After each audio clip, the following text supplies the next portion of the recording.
खबर दमदार आप देख रहे हैं, आपके साथ मैं हूं चांदनी धवन। सबसे पहले बात करेंगे, मुस्लिम पर्सनल लॉ बोर्ड ने पीएम मोदी को खत लिखा है। यूनिफॉर्म सिविल कोड को लेकर खत लिखा है। पत्र के जरिए पीएम मोदी से अपील की है कि धार्मिक संगठन के साथ चर्चा हो।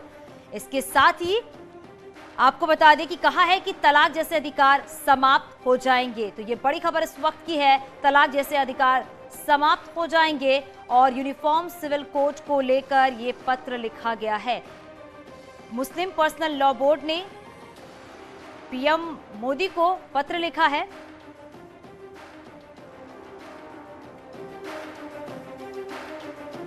तो all India Muslim personal law board ने पीएम मोदी को खत लिखा है, जिसमें कहा है कि धार्मिक समुदायों से सहमति बनने तक इसे लागू ना करें। पहले सभी धार्मिक संगठनों से चर्चा करें। बिना चर्चा यूनिफॉर्म सिविल कोड पर जारी बहस संवैधानिक नहीं है। यूनिफॉर्म सिविल कोड पर कई किंतु परंतु आपको बता दें कि चर्चा के बिना कोई भी धार्मिक समूह को इसे स्वीकार नहीं करेगा। मुस्लिम समुदाय के निकाह तलाक खत्म हो जाएंगे। महिलाओं को संपत्ति में अधिकार कैसे मिलेंगे? सिविल कोड की आड़ में मुस्लिम एप्लीकेशन एक्ट 1937 से छेड़छाड़ की कोशिश। मुस्लिम समुदाय पर यूनिफॉर्म सिविल कोड लागू न करे।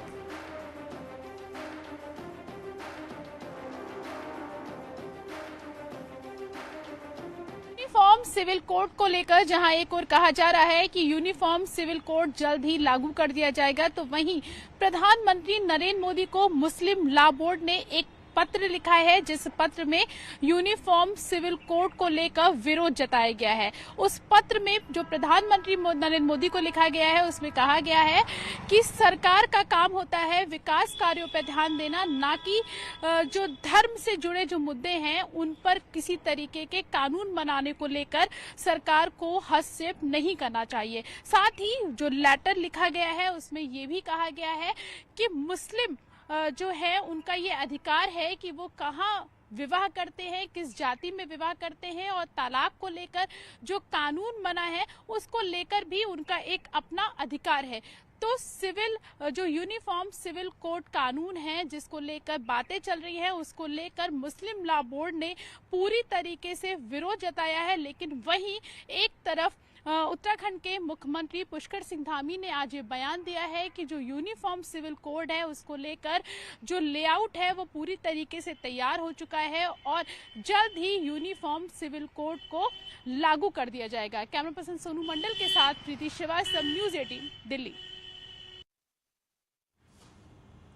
गोरखनाथ मंदिर में हुए हमले के आरोपी मुर्तजा पर पुलिस ने बहुत बड़ा खुलासा किया है। पुलिस के मुताबिक आरोपी मुर्तजा आतंकी संगठन आईएसआईएस के संपर्क में था। घटना के दिन पूरी प्लानिंग के साथ आया था आरोपी। पुलिस के मुताबिक उसकी प्लानिंग गोरखनाथ मंदिर में तैनात सुरक्षा कर्मियों पर बांके से हमला कर उनके हथियार छीनकर बड़ी घटना को अंजाम देने की थी।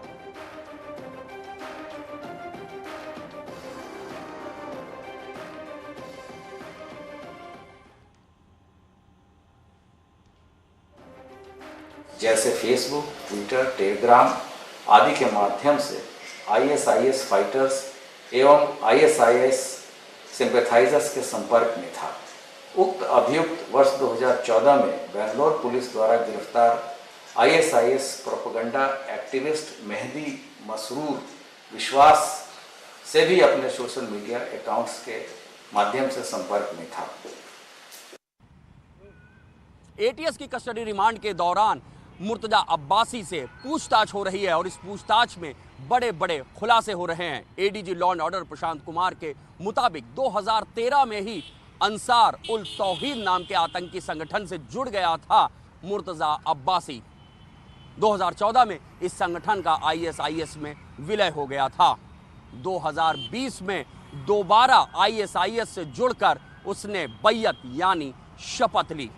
उसके बाद से ही मुर्तजा लगातार जिहादी वीडियोस देख रहा था और किसी बड़ी आतंकी वारदात को अंजाम देने के फिराक में था।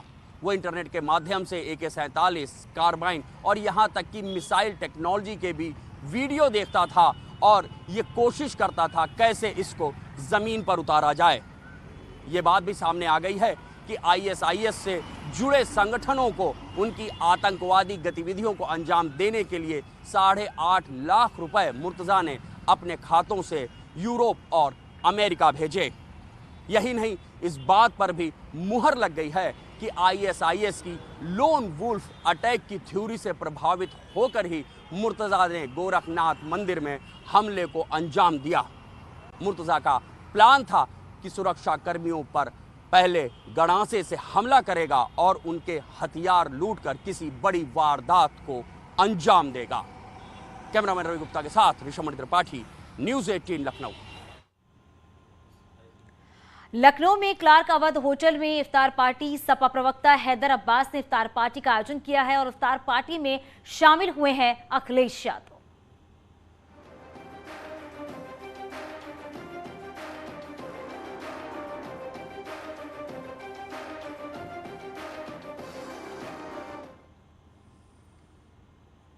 लखनऊ से खबर मिल रही है, मदरसों की जांच पर बोले हैं बोर्ड चेयरमैन। कुछ मदरसे सिर्फ कागजों पर हैं, कई मदरसों में नियमों का उल्लंघन भी हो रहा है। जांच में प्रशासन का सहयोग करें, चेयरमैन की तरफ से बोला गया है। और मदरसों के काम में पारदर्शिता बहुत जरूरी है, इस बात का भी जिक्र किया गया है बोर्ड चेयरमैन की तरफ से। अधिकारी के जरिए ये जांच हो रही है।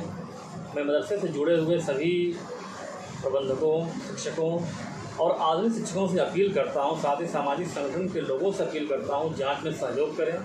मैं चाहता हूं कि मदरसे जो चल रहे उत्तर प्रदेश के अंदर, उसकी पारदर्शिता, ट्रांसपेरेंसी बिल्कुल क्लियर रहे, किसी को भी उंगली उठाने का हक न रहे। मेरा यही मकसद है कि मदरसे में पढ़ने वाले 20 लाख बच्चों के साथ न्याय हो, किसी भी किस्म के सरकारी पैसों का बंदरबाट न हो। जिस तरह शिकायतें आई थी कि बहुत सारे मदरसे कागज़ों पे चल रहे हैं, बहुत सारे मदरसे ऐसे हैं जो मदरसा नियमावली के विपरीत काम कर रहे हैं। मदरसे खोलने का हक सिर्फ़ और सिर्फ मुस्लिम अल्पसंख्यक समाज को है, जबकि सुनने में आया है, शिकायतें मिली हैं कि बहुत सारे अन्य लोग भी मदरसों को संचालित कर रहे हैं। इसलिए ये जांच ज़रूरी हो गया था। मैं आधुनिक शिक्षकों से विशेष रूप से अपील करता हूं कि वो जांच में सहयोग करें। यह जांच उनके भले के लिए हो रही है। चंदौली में डिप्टी सीएम ब्रजेश पाठक अचानक जिला अस्पताल का निरीक्षण के लिए पहुंचे और अस्पताल में पीने की पानी की समस्या देखकर भड़क गए और कर्मचारियों को फटकार लगाई है। दरअसल स्वास्थ्य मंत्री ब्रजेश पाठक अस्पताल का निरीक्षण करने के लिए कल यानी रविवार को पहुंचने वाले थे, लेकिन उन्होंने आज ही हॉस्पिटल का दौरा कर व्यवस्थाओं का जायजा लिया। कहाँ लगती है यार? मेरी बात सुनो। वाटर हीटर में मोटर लगती है कहीं? कहाँ लगती है यार? नहीं सर, मतलब आरओ का जो मतलब बना के आए थे। आरओ कहाँ है वो? आरओ मतलब जमा हुए। नहीं लगाया क्यों नहीं यहाँ? बगैर आरओ पानी पिलाना अपराध है, जानते हो?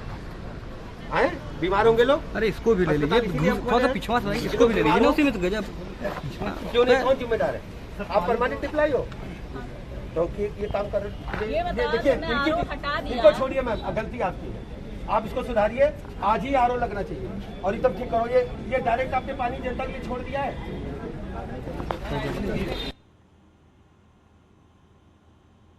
इससे पहले वाराणसी में भी स्वास्थ्य मंत्री और प्रदेश के डिप्टी सीएम ब्रजेश पाठक अलग ही अंदाज में नजर आए। वो खुद ही गाड़ी चलाकर दीनदयाल उपाध्याय जिला अस्पताल पहुंच गए और यहां उन्होंने रजिस्ट्रेशन काउंटर से लेकर इमरजेंसी वार्ड सहित अन्य जगहों पर घूमकर मरीजों के इलाज की सुविधाओं की हकीकत का जायजा लिया। करीब 10 मिनट तक स्वास्थ्य मंत्री अस्पताल परिसर में घूमते रहे, लेकिन किसी को भनक तक नहीं लगी और जैसे ही लोगों ने पहचाना तो हड़कंप मच गया। अस्पताल परिसर में वार्ड से लेकर अन्य जगहों पर गंदगी देखने के बाद ब्रजेश पाठक ने फटकार भी लगाए अधिकारियों को। रहते हैं, यही हमारी गंगा जमनी तहजीब है और हमारी कोशिश होनी चाहिए कि इस तहजीब को और आगे बढ़ाएं।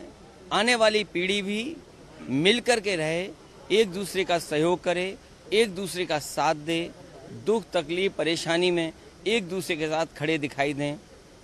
अखिलेश जी, समाजवादी पार्टी हमेशा रोजा इफ्तार की दावत करती है, अब की बार नहीं की। ये सवाल बहुत अच्छा पूछा आपने। अगली बार कराऊंगा और इस बार इसलिए नहीं हुआ, सरकार ने पार्टी कार्यालय के सामने पता नहीं क्यों रोजा इफ्तारी के समय सीवर लाइन डालने का फैसला लिया। ये सरकार ही ऐसी है, ये सरकार ऐसी है, अगर कोई अच्छा काम करना चाहेगा उस काम को न होने के लिए कोई तरीका ढूंढेगा। इस बार समाजवादी पार्टी के कार्यालय के सामने सीवर लाइन डाली जा रही है, हालांकि पूरी गंगा से लेकर के जितनी भी नदियां हैं सब गंदी पड़ी हैं। लेकिन इन्हें याद तब आई जब समाजवादी पार्टी के कार्यालय में रोजा अफ्तार होता है, उसी समय इनको याद आया कि सीवर लाइन यहाँ पे खुदनी है। पिछली बार आपने ताज होटल में किया था रोजा अफ्तार। ऊर्जा मंत्री अभी पिछली सरकार की गलती से कहते हैं कि बिजली संकट में पिछली बार सरकार ने की थी। मंत्री जी भूल गए, हो सकता है बिजली चली गई हो इसलिए भूल गए हो। जो कारखाने उन्होंने लिखे हैं अपने ट्वीट में, तीनों के तीनों कारखाने समाजवादी सरकार के बनवाए हुए हैं। ये भारतीय जनता पार्टी जो डबल इंजन की सरकार है, अगर इसने कोशिश की होती कि बिजली के लग रहे कारखाने पूरे हो जाएं, कोयला समय पर पहुंच जाए, तो आज उत्तर प्रदेश की जनता को इस संकट से, इस परेशानी से नहीं जूझना पड़ता। सोचिए, छोटे बच्चे हैं, माताएं बहनें घरों में हैं, बुजुर्ग हैं, बीमार लोग हैं, किस तकलीफ में रह रहे हैं। और कब बिजली आएगी और कब चली जाएगी, इन मंत्रियों के कार्यक्रमों में भी बिजली चली जा रही है। इसलिए बिजली का संकट पैदा किया है, ये भारतीय जनता पार्टी ने दिया है। मुझे याद है, मैंने कल भी कहा, फिर मैं दोहराता हूँ बात को, मैंने कई बार कहा, फिर कहता हूँ एक बार। मुझे याद है जिस समय यहाँ के लखनऊ के बड़े नेता लालजी टंडन जी वो लेकर के आए थे, श्याम देव राव चौधरी जो बनारस के विधायक थे, वो पिछले कई दिनों से धरने पे बैठे थे, भूख हड़ताल पे बैठ गए। उन्होंने कहा कि जब तक वाराणसी में 24 घंटे बिजली नहीं आएगी तब तक वो धरने से नहीं हटेंगे। मुझे उस समय के जिलाधिकारी ने बताया, मैंने उन विधायक जी को और उस समय लालजी टंडन जी को बुलाया और कहा कि आज ही के दिन से वाराणसी में 24 घंटे बिजली होगी। लेकिन मैंने उनसे एक वादा करवाया था, और वादा ये करवाया था कि उत्तर प्रदेश का बिजली का कोटा बढ़ जाए। लेकिन आज भी उत्तर प्रदेश की जनता ने जब दो बार दिल्ली की सरकार बनवाई, एक बार फिर बीजेपी को उत्तर प्रदेश में मौका मिल गया, लेकिन भारतीय जनता पार्टी की दिल्ली की सरकार और उत्तर प्रदेश की सरकार मिलकर के भी उत्तर प्रदेश का बिजली का कोटा नहीं बढ़ा पाए। अगर इन्होंने तैयारी की होती बिजली खरीदने की तो शायद उत्तर प्रदेश को अंधेरे में नहीं रहना पड़ता। सर, लाउड स्पीकर को लेकर थपथपा रही है प्रदेश सरकार और कह रही है कि हमने आपसी समन्वय से सब कुछ ठीक किया और सभी लोगों के लिए बराबर बैलेंस। देखिए, भारतीय जनता पार्टी से ज्यादा झूठ बोलने वाला दल नहीं है। चलिए अब आगे बढ़ते और बात करते हैं। योगी सरकार के दूसरे कार्यकाल में भी बाहुबली और माफियाओं के खिलाफ एक्शन लगातार जारी है। संगम नगरी प्रयागराज में भूमाफियाओं के खिलाफ की जा रही कार्रवाई की कड़ी में आज अतीक अहमद गुर्ग मोहम्मद मुस्लिम की अवैध प्लॉटिंग पर प्रयागराज विकास प्राधिकरण का बुलडोजर चला। पीडीए ने बाहुबली पूर्व सांसद अतीक अहमद के गुर्ग मोहम्मद मुस्लिम की अवैध प्लॉटिंग को बुलडोजर से नेस्तनाबूद कर दिया है। मोहम्मद मुस्लिम नाम के व्यक्ति हैं, इनके द्वारा ये प्लॉटिंग की गई है जी, जिसका लेआउट हमारे डिपार्टमेंट से पीडीए से पास नहीं है, इसलिए कार्रवाई की जा रही है। कितनी जमीन है, क्या किस तरह की दिक्कत है? 20 से 25 बीघे में इसका लेआउट स्वीकृत नहीं, इसलिए कार्रवाई की जा रही है। अवैध पूरी तरह से जी, इसलिए कार्रवाई की जा रही है। तो अवैध प्लॉटिंग थी? जी जी, अवैध प्लॉटिंग। मेरठ में अवैध निर्माण पर सबसे बड़ी कार्रवाई जारी है। मेरठ विकास प्राधिकरण के 4 जोन और 16 सब जोन में आज बुलडोजर गरज रहा है और एक साथ 16 जगह पर 16 बुलडोजर अवैध निर्माण को ध्वस्त करते नजर आ रहे हैं। प्रशासन के इस अभियान से दबंगों और माफियाओं में हड़कंप मचा हुआ है।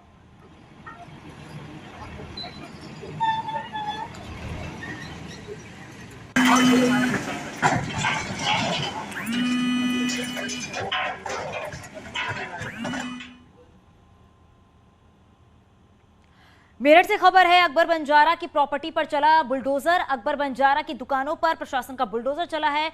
कुख्यात गौ तस्कर था अकबर बंजारा। अकबर बंजारा की करोड़ों की प्रॉपर्टी ध्वस्त की गई है। असम पुलिस ने बंजारा को मुठभेड़ में मार गिराया था।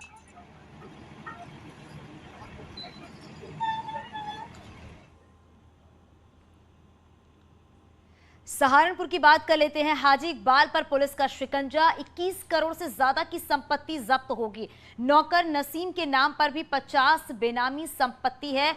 गैंगस्टर एक्ट के तहत ये पूरी कार्रवाई होगी। बेनामी संपत्ति में 660 बीघा जमीन भी शामिल है।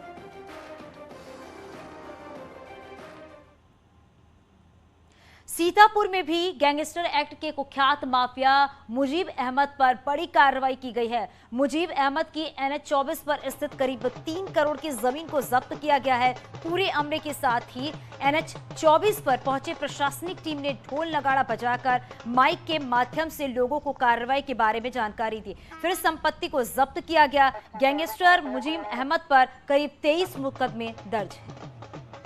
मुजीब अहमद इसकी तमाम संपत्तियां जो अवैध द्वारा आपराधिक रूप से अर्जित की गई थी उसका चिन्हांकन करके पूर्व में गैंगस्टर एक्ट के 14 के प्रावधान की कार्रवाई की जा चुकी थी। लेकिन ये हम लोगों को सूचनाएं मिल रही थी कि इसकी तमाम ऐसी संपत्ति भी है जो इसने अपने सगे संबंधियों के नाम और नौकरों के नाम एक बेनामी संपत्ति के रूप में रियल लैंड है, वाणिज्यिक भूमि है, ये उसने अपने एक नौकर के नाम से अर्जित करके रखी हुई थी, जिसका चिन्हांकन करके ये पता लगाने में सफल रहे ये उसी अवैध आपराधिक कृत्यों से अर्जित की गई संपत्ति है।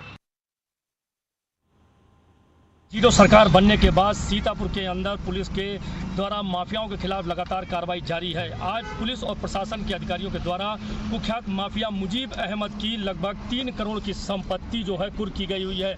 यह संपत्ति सड़क के किनारे बताई जा रही है, हाईवे पर NH 24 पर। और आगे भी खबरें जारी है, यहाँ रुकेंगे छोटे से ब्रेक के लिए।